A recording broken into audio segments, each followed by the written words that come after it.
Thank you very much. Good evening. I said good evening. Who said hello? I'll try it again. Good evening. Now, okay, we're together. I want to say thank you so very much for inviting me to be with you this evening. A special thank you to you, Joyce, for hearing God with this great idea.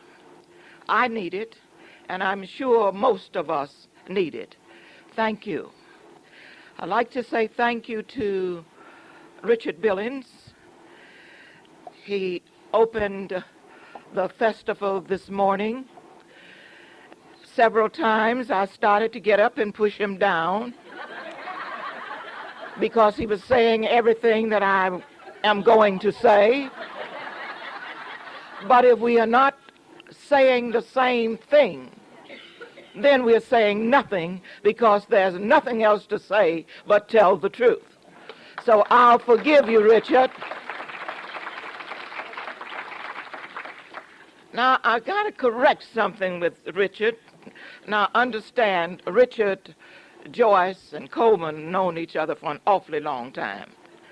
But this morning, Richard got a little mixed up. And I don't need him to add any more years to what I'm already doing or what I've already done. He said, Johnnie, I was sitting right there, do you remember when we saw Charles Fillmore? Well, I haven't seen Charles Fillmore. And I looked at him real strange, and then he said it again. You know, I don't know. Because I was not there, Richard, when you were there 900 years ago. I only saw Cora Fillmore one time when she came in the chapel and we were praying. And of course, the whole chapel changed. And I said, wow, I wonder is Mary, the mother of Jesus, here? And there was Cora Fillmore for a few moments. So get it straight, buddy. I was not there then, okay? I came in 53, all right? Have you got it? Takes him a little time. He'll catch up after a while. Seriously, thank you so much, choir. I do love music. You were wonderful. Thanks a million. I stand here this evening. Wait a minute, I better get something else straight. How much time do I have? What time do you want to get out of here, Joyce? No, don't tell me that. I can do it any kind of way you want it done. My best sermons and lessons, I have done them in 15 minutes. I can do them short, I can do them medium, I can do them long, and I can go all night. So now you tell me, what time do you want to get out? Well, you want to sign books? Do I want to sign books? Of course I want to sign books. Why do you think people have books? What time? You want to be out at 9? Leon, and let me introduce Leon before everybody get it all wrong like they always do.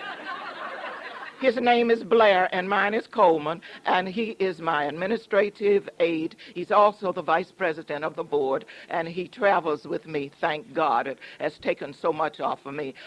This is Sergeant Leon Blair from Chicago, Illinois.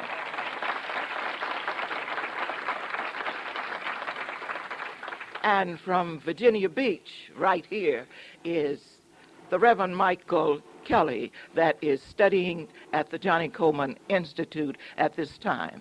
Michael.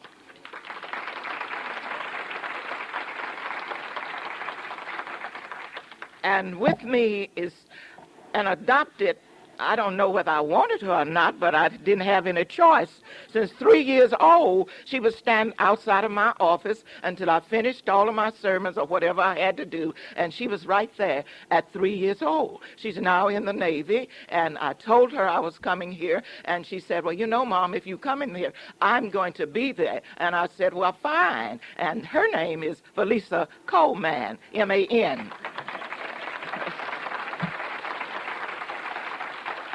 Okay, fasten your seatbelts, because we're going to fly.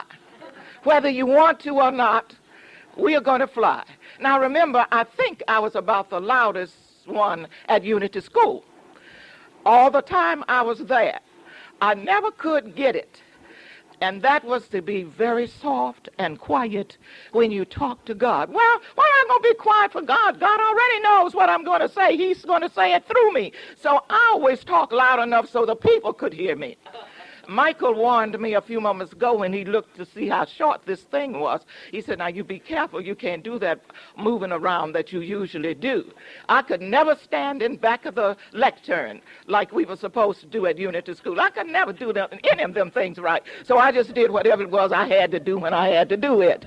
So don't be surprised that whatever I do, whatever you've heard about me, it's right. It's true. I don't deny it. I just be myself wherever I am. Want to talk a little bit. I don't have time really to do all this kind of thing because I've got a whole lot of heavy stuff to give you tonight. But, you know, whenever I go someplace like Virginia Beach, like Florida, I'm expecting a certain kind of weather. It's colder here than it is in Chicago. I wish I had brought my fur coat. But it's always that way, and Richard was telling me this morning, it's your consciousness, Johnny. So I got to work on my consciousness and get the weather right before I get there, okay? But I'll excuse you. But anytime you come into Chicago, I'll have it ready for you with good snow, 10 to 15 inches. But we do know we're going to have snow. See, when I come here, I expect something entirely different. I stand here this evening to boldly proclaim, it works if you work it. How do I know that it works? I know because I have worked it mentally, physically, spiritually, financially, and any other kind of lee that you can name. I have worked it, and if I can work it, you can work it. Now, let me tell you something else I just love. I see 2 or 3 people, they must have been with me somewhere. Whenever I stand up, I am so happy when I see you with a pencil and paper, going to write something. You may be writing your own address and telephone number. That's okay with me. Just fool me like I'm saying so much that you got to write it down. I'll give you a half a minute to get a pencil, paper, and just write something. You ready? I want to share with you how I know that it works. How did I work it? How can I stand here and say to you that it works? It happened this way. I got a wake-up call early in the morning. 8 a.m. in the morning is early for me. Well, where'd she go? Oh.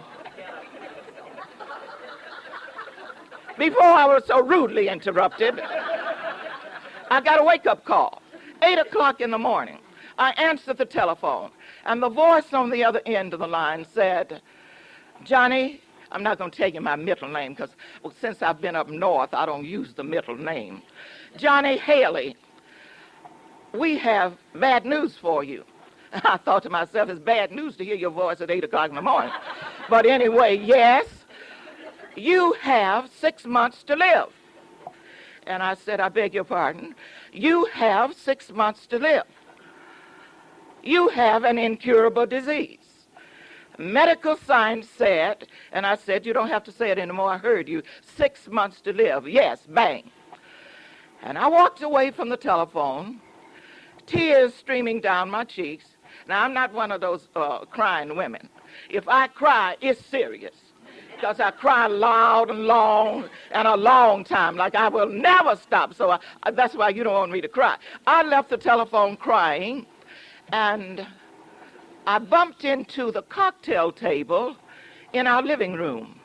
And from that table fell the weekly Unity. Now, these things have been in my house. My mother always used them for years. I didn't pay them any attention. I didn't need them. I was doing quite well, I thought. But that morning, I needed something, anything, and anybody. I picked up the Weekly Unity, and I held it up, and a line jumped off the page. Anybody ever had that happen? Yes. Very few of you, huh? You better get in the consciousness so it will happen when you need it, I tell you that. And I read the line, and the line said, God is your health. You can't be sick. And I thought, what stupid person wrote this? And I argued with the line off the page. And my mother came out and she said, what are you doing?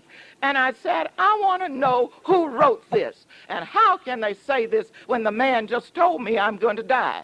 She said, you know, you ask too many questions. So why don't you go where they wrote it and ask them the questions? And I said, I will. And I got in my car and I drove to what was Lee's Summit at that time in Missouri. Because I was going there, you see, to get them straight. Because I know you don't know what you're talking about, and how dare you say this. When I walked through the gates at Unity School of Practical Christianity, I was in awe. I'd never seen grass, hedges, and even the rabbits were standing on their hind legs with, looking right at me as if to say, welcome. It was so beautiful.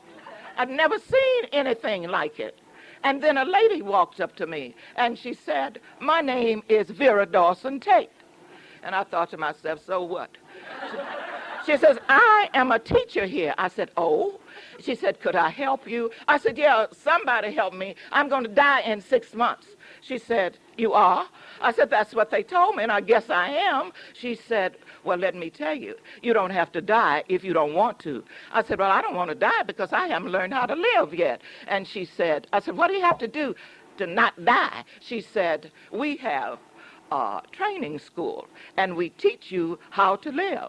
And I said, good. When does it start? She said, very soon. I said, well, it can't start too soon for me. Give me a date, please, ma'am. And so she told me, and it was about 2 weeks. She said, you think you can go home and come back? I said, I'm sure I can. If I don't go home and come back now, I never will go home and come back.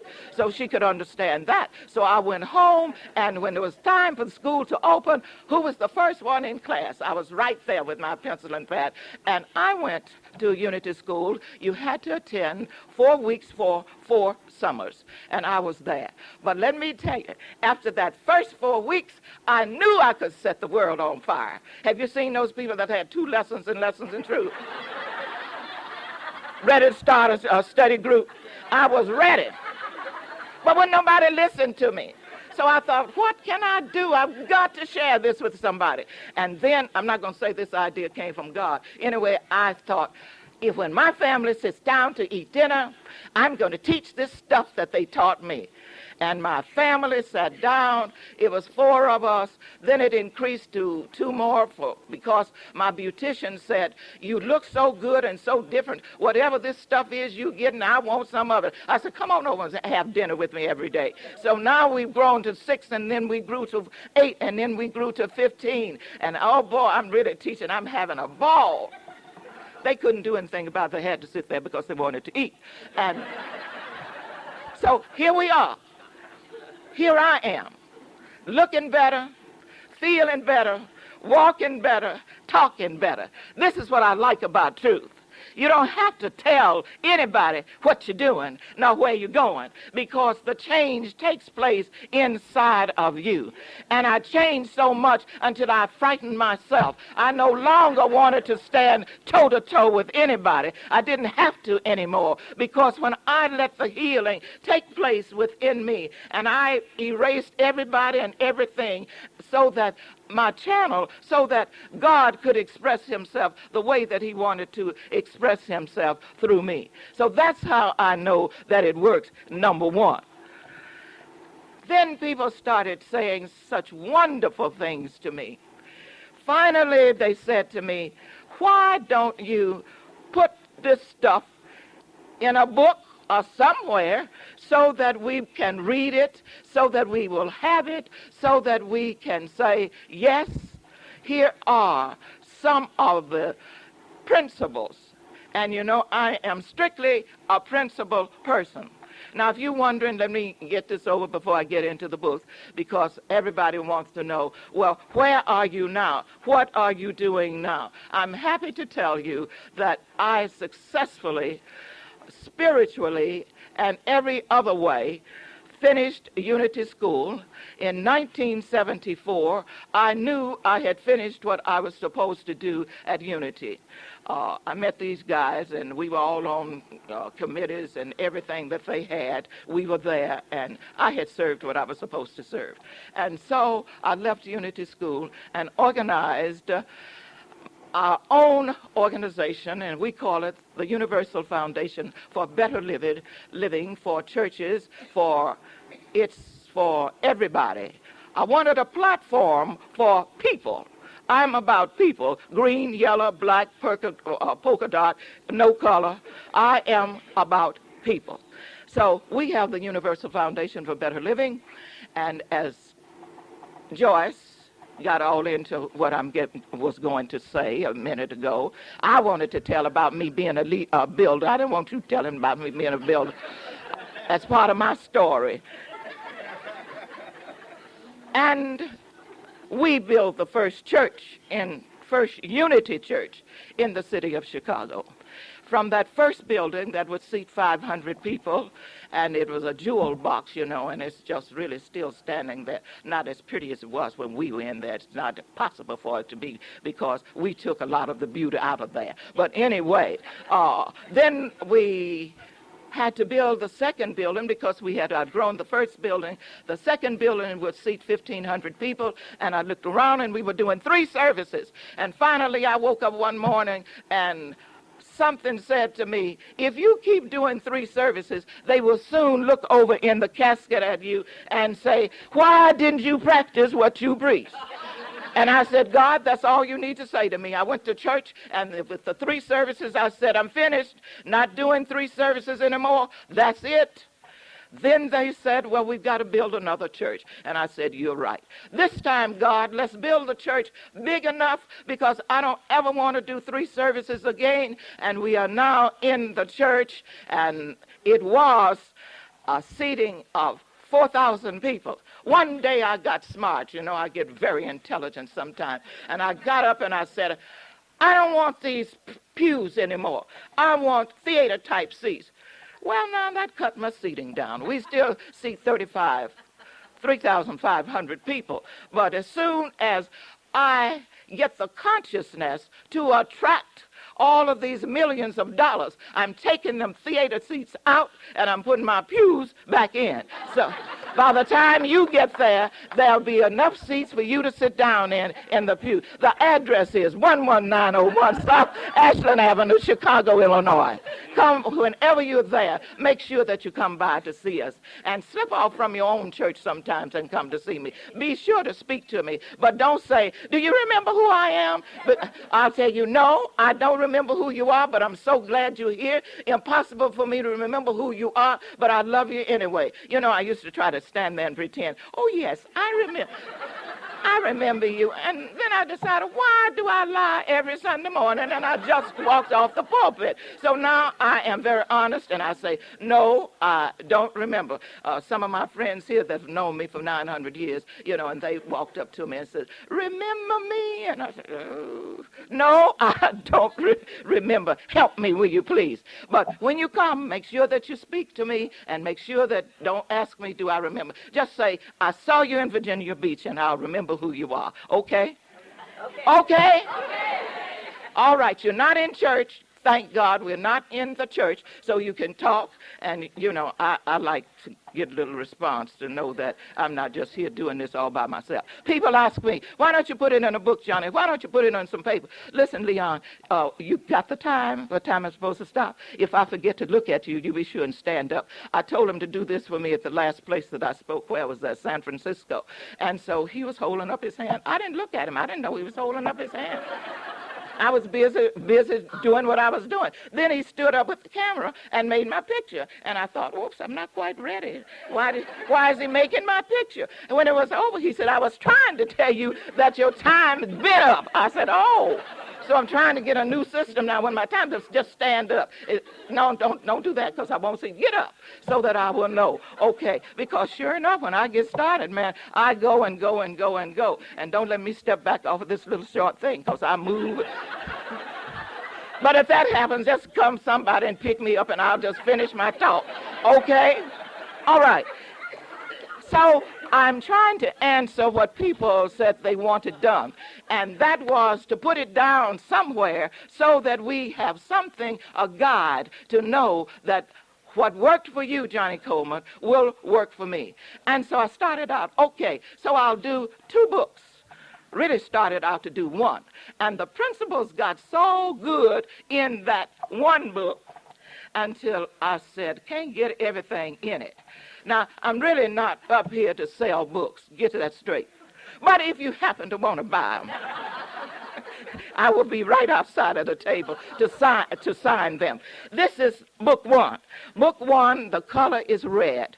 And because this was the only book that I thought I was going to write, I put mostly principles in it. And I started off on page 3 saying, it works when you know there is only one presence. It works when you know how to claim your divine inheritance. You got to claim it, ladies and gentlemen. It is already yours, but until you claim it and say, it is mine, and so that the universe don't get mixed up, I call my name. Johnnie Colemon claims her inheritance, and I have a right to my inheritance because I'm an heir of God, and all that God has, all that God is, I am. I start off knowing I am, and I have inherited everything that I don't care how you feel about it. I don't care what you think about it. I don't care what you say after you go home. I have inherited it, and it is rightfully mine, and ain't nothing you can do about it. So don't even try. Do you understand? You got it? Okay, on that same page, listen at this, the nerve of me. On that same page, it works when you know it's a sin to be poor. It's a sin to be poor. I like that, don't you? How many sinners do I have in here tonight? I see one hand in the back. At least you have admitted it. I have canceled it, and I have brought you up to where we are in consciousness. So you are rich and richer than Rockefeller because you've got a consciousness now to know that you no longer want to sin. Look at that. We just saved somebody.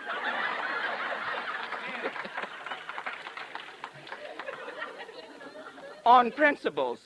Then I decided I didn't get to say everything that I wanted to say in this one little book. So what do you do when you can't say it in one book? So you get another one. And so I started off with part 2, and the color of the book is blue. Still talking about principles. And when I opened it, it was hotter than the first one. And I thought, whoo, doing all right. What does it say? It says desire, the motivator. All of this good stuff, all of this powerful stuff that we have inside of us, you got to motivate it. Instead of saying motivator, I think it was Katie that said, desire is God tapping at the door of your soul, saying, please let me come in. I want to share with you. I want to give to you. I want to express through you my nature. What is the nature of God? Good. I want both words. There's 2. Absolute good.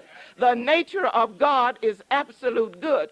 So when you feel a desire inside of you tapping at your soul, it is saying, please let me come in and express my absolute good in you, through you, and as you. So that's what this book opens up with. But then over on this other page, it says, all creation begins with desire.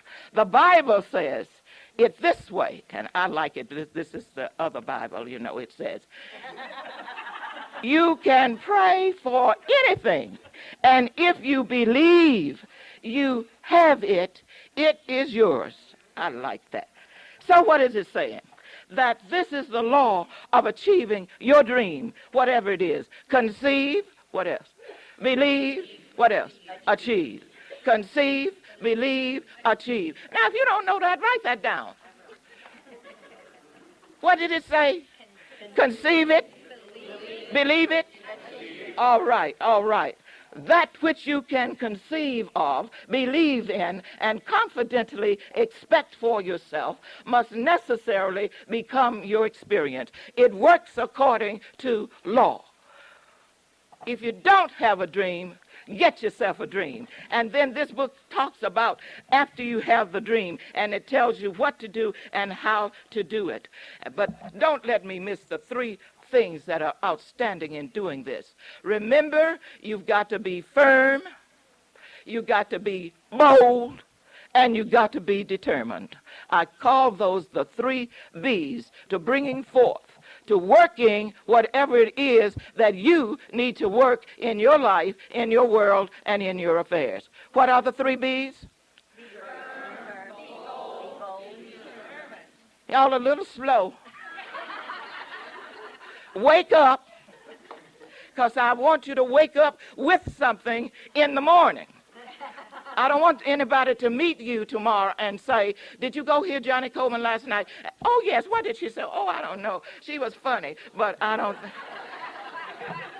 I want you to have more than she is funny. The 3 B's are be firm, be bold, and be determined. You've got to be firm. You can't read this today. I've got a pet word, you know, and my pet word is pussyfooting. You can't pussyfoot. You can't say, I'm firm, I believe it today, but tomorrow I really don't know. Maybe it's too big for me. Maybe, you know, all the maybes that we go through. Be bold enough to not to care what the family thinks about it, what your friends think about it, because you ought not to be discussing it with them, not even with your family. And in one of these books, and I'm going to say it again when I come to it, it says, keep your big mouth shut. Yeah, I say that. I'm bold. You got to be bold, not fooling around with, I can't say it this way. They may not like it. I don't care whether you like it or if you don't like it. I'm not really trying to please you. I am only trying to be a channel with God and let him be pleased. And then if you are not pleased, I won't even know whether you're pleased or not. Do you understand what I'm saying? You've got to be bold enough to say to yourself, I am out here. If I have to do it by myself, I'll do it by myself. Just me and God. That's all I got. So I don't have anybody to talk to. Richard, over there, he could get to my church in 45 minutes, but I see him every 1,700 years. So you cannot depend on anybody with breath in their nostrils. You've got to keep your...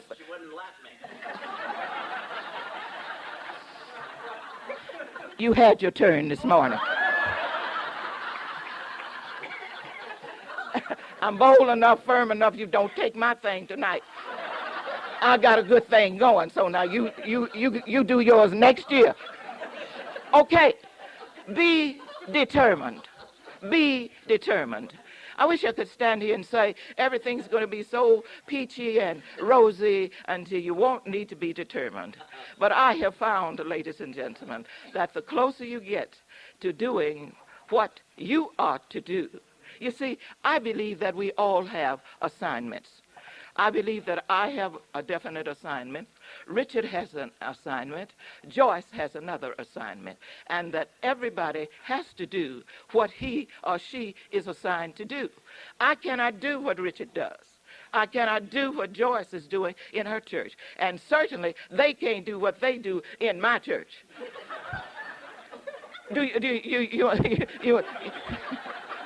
You understand? Because my people get up and walk out and say, well, when they ever going to get to the point, you know. But you got to be determined that you're going to be what you are, no more, no less. Just be you. Don't try to be your minister. Don't try to be like your leader, and that he has already planned. Be determined. And it takes a lot. It really does. And if anybody knows, I know. In building all these buildings, do you realize that? No, you don't, because I haven't told you that.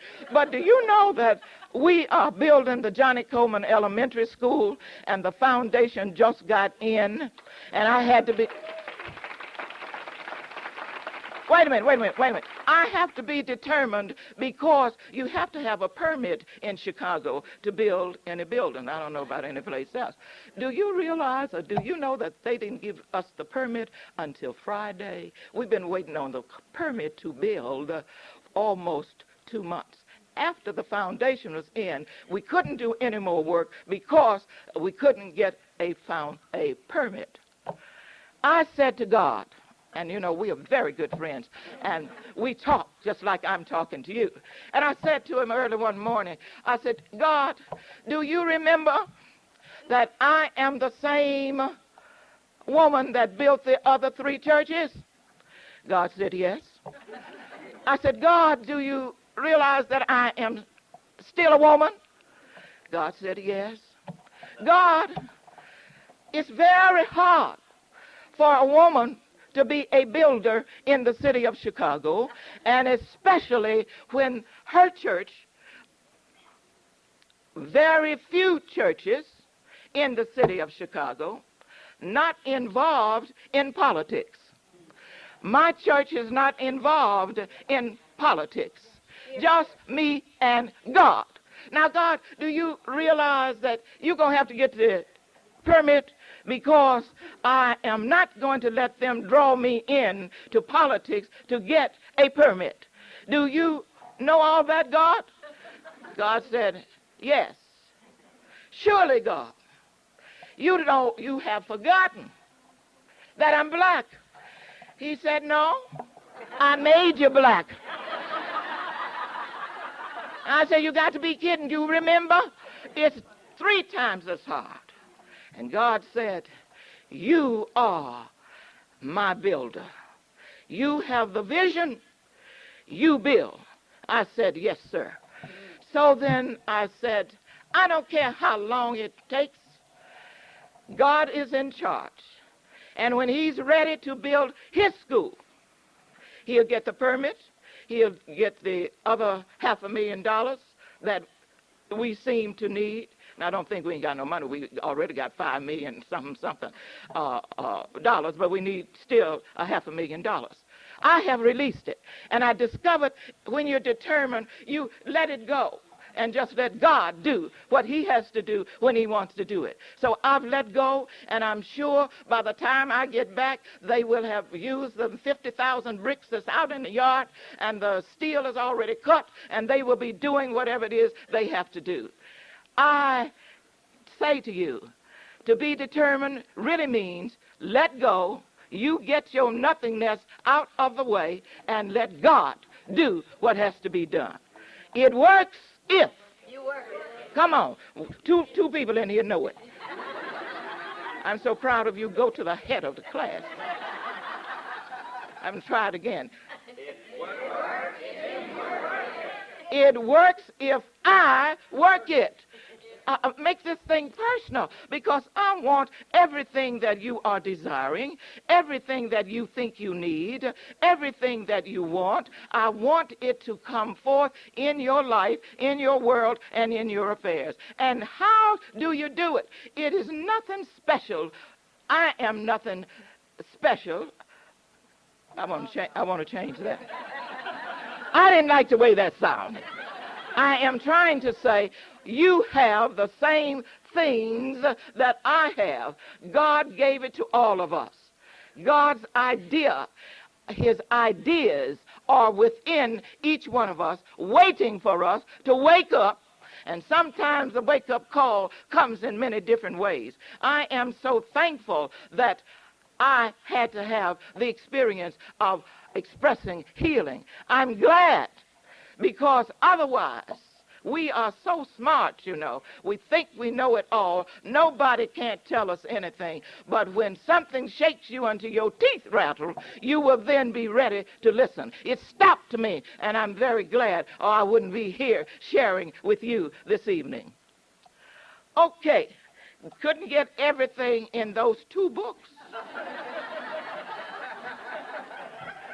So I said, well, I don't limit you, God. Where do you want to go now? And guess what he said? Prosperity works. The color is purple. Purple represents power. And when I opened the book to page 5, do you know what it says? Say to yourself, prosperity is my birthright. Wow. Did you know that? Oh, tell the truth. Prosperity is my birthright. Let's say it. Prosperity is my birthright.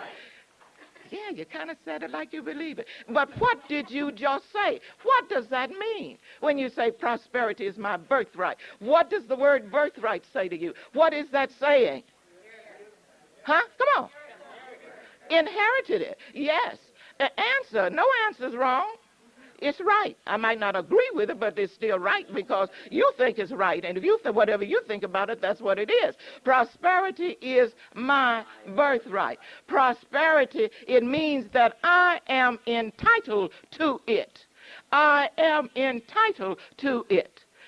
I moved from a Plymouth car. I'm talking cars now. And my Plymouth, it rained in it. By the time I got wherever I was going, if it was raining, I had to shake the rain off before I could go in the church, and I'd throw my head up and like I had just gotten out of whatever the best car is.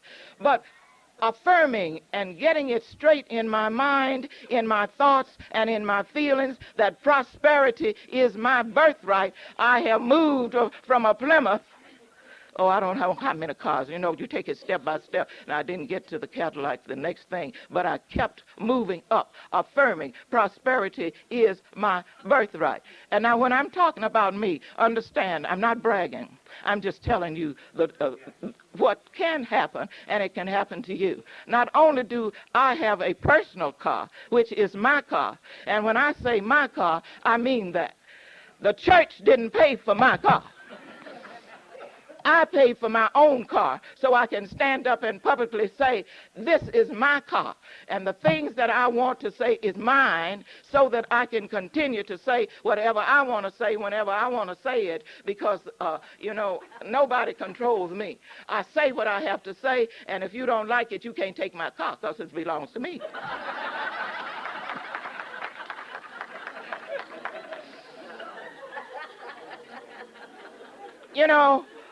On an airplane, I always wondered why was I the last one to get off the plane. And as I walked along talking to God, I asked him one day after I got off the plane, I used to travel a lot. I said, God, why am I the last one to get off the plane? And God said to me, because you don't ride first class. I said, oh, okay. Prosperity is my birthright. I have inherited a first-class seat on any airplane. I don't care where I'm going. I'm number 1 off the plane. Go first class. You are an heir of God. You are rich. And if you're not expressing your richness, it's nobody's fault but your own. I am accused of that, And I'm very glad. That's one of the many things that they say about a Johnnie Colemon. She talks about money. I certainly do. Because you cannot go to whatever the greatest store is in Virginia Beach with an affirmation and walk out with a dress. Is that right? You got to have some money to pay for it. And I had to learn that. I thought I could walk in the store and say, God is the source of my supply, and walk out with what I wanted. It doesn't work that way. It only works if you got the money to pay for it. And since money is God in action, all you got to do is be firm, be bold, and be determined. Prosperity is my birthright, and because I know who and what I am a rich child of God. I express him in every way, and if you can't give me 2 of them, don't give me nothing. Because if I can't have 2, then you must need it yourself. So Work with yourselves. And I'm kidding with you with a lot of this stuff, but I just want to get it over to you. So if you get insulted, it won't be the first time. They usually leave that way. I'll never forget that, Johnnie Colemon. Fine, I don't want you to ever forget me. However you remember me, that's great. Are we together? Huh? I want to tell you, in this book, you will find 15 keys to prosperity. 15 keys to prosperity. How am I doing? Have I got time to get a little of keys? 8 minutes. Jesus is the light of the world. The first key. On page 6. Why, Josh, you having a better time than anybody? The first key is believe. The first key is believe. And I'm touching that because it is very important. According to what you believe is what you receive, no more and no less. You know, I love Jesus for many reasons, but this is one of the outstanding reasons that I love him, because whenever the people, they brought to him out of the multitude the way of it, Jesus did not ask, how long have you had it? How many people in your family had it? You're supposed to have it because your mother and your grandpa and your grandma, they all had it, so you're supposed to have it. He didn't ever ask that. He only asked one question. Do you believe? Do you believe? And if your answer was yes, what else did he say? Go your way, because it's already done. So when you believe it, then you will achieve it, and you can receive it in the way that you need to receive it to work with it. Not Johnnie Coleman's way. God has a way for you. All he's asking, believe this evening that prosperity is your birthright and that God is the source of your supply. Not your job, not your husband, not your wife, not your building, not your whatever it is you think is your supply. Those are only channels. If you would go to your job tomorrow, and I'm not calling anybody's name, and I'm looking at anybody because I don't want you to go to your job tomorrow and you won't have a job, and then you'll accuse Johnnie Colemon said I wouldn't have a job. But if you go and you do not have a job, rejoice. Because that means that God has something bigger and better for you, just waiting for you. But he can't give it a good job because you're still hanging on to that once it's finished, it is finished. Oh, I don't want to say that, Father, but why did you put that in my mind? It just popped in to say, whatever it is, not only a job, when you're finished, when it's over, it is over. Stop hanging on to it. Two things cannot occupy the same space at the same time. Do you know what I'm saying without me saying it? I don't ever want to get in bad with the men, so I just kind of leave that out there. But when you finished, you finished. So the next key. The second key, choose. Whatever you choose will become your world. I think they said it this way, choose you this day whom you will serve. All that I choose to do, I can do. All that I choose to see, I can have. The third key, expect. What you expect is, finish it somebody. Come on, that's right. Yeah, whatever you expect is what you get. No more, no less. Say to yourself, and say this after me, I can be all I expect. I am the best because God created, maintains, empowers, and sustains me always. How you feel? Don't you feel better? You're looking better. And I love this fourth key. The fourth key is feel worthy. Stop walking around feeling that you are not worthy. You are worthy. Who do you think you are if you think you're better than I am? You're not any better than I am. You may be thinner. You may be fatter. You may be another color. that has nothing to do with it. I am as worthy as anybody that has ever walked on this earth. And the more I talk to myself, and the more I feel it, the better and the happier, and my head goes up 500 more feet. Don't need to go up none, I'm tall enough. But anyway, I don't try to control it, because you've got to know you are worthy, because whatever you are, wherever it comes from, and from whomever it comes from. Just wait a minute, I got one more thing to say. Know that you're worthy this evening. Will you just leave here knowing that? You don't have to broadcast it.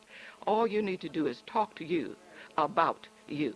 You're going to have to read those 15 points for yourself, and they get better and better. And I've got 2 minutes, and then my other book said, Healing Works, Part 4.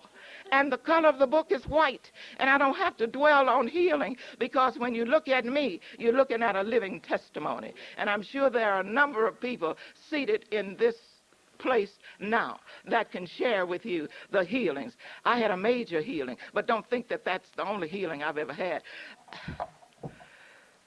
The more people you have, the more challenges you have.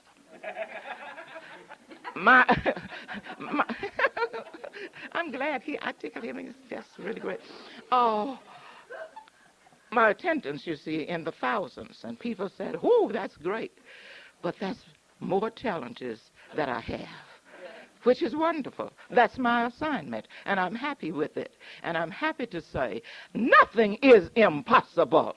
With God, all things are possible. When he created us, he also put within us a master physician. You have inside of you a healer. You have inside of you a doctor. You have inside of you anything that you will ever need. And if by, I don't know what, your thoughts, you know, I live with thoughts of things. I am the thinker that thinks the thought that makes the thing. And if I keep thinking wrong thoughts, it's going to show up in my body. And if it shows up in my body, I know where to go to get it healed, because God can fix it, and he will continue to fix it until we learn to get in a consciousness where it will never have to be fixed. So if the doctors have told you that you have an incurable whatever, I don't care what they've told you. Remember, you've got God. You've got his idea. You have the Christ, and he wants you to be healthy so that he can continue to express himself in and through you.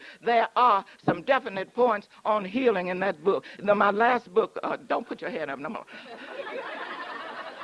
Prayer Works. That's part 5.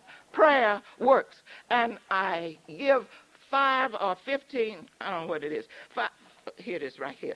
Basic principles of prayer.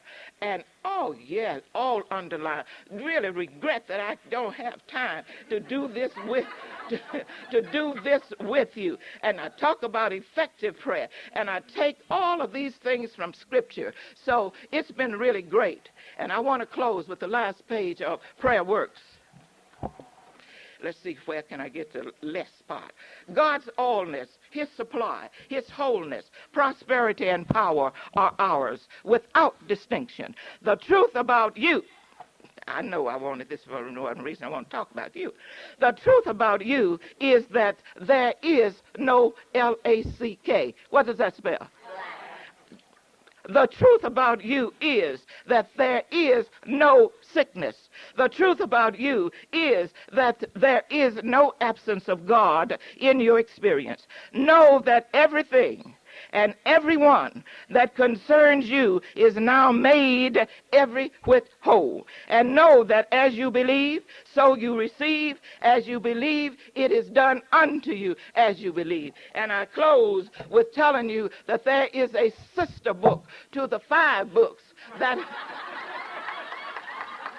that has been published, hear me, published by divorce.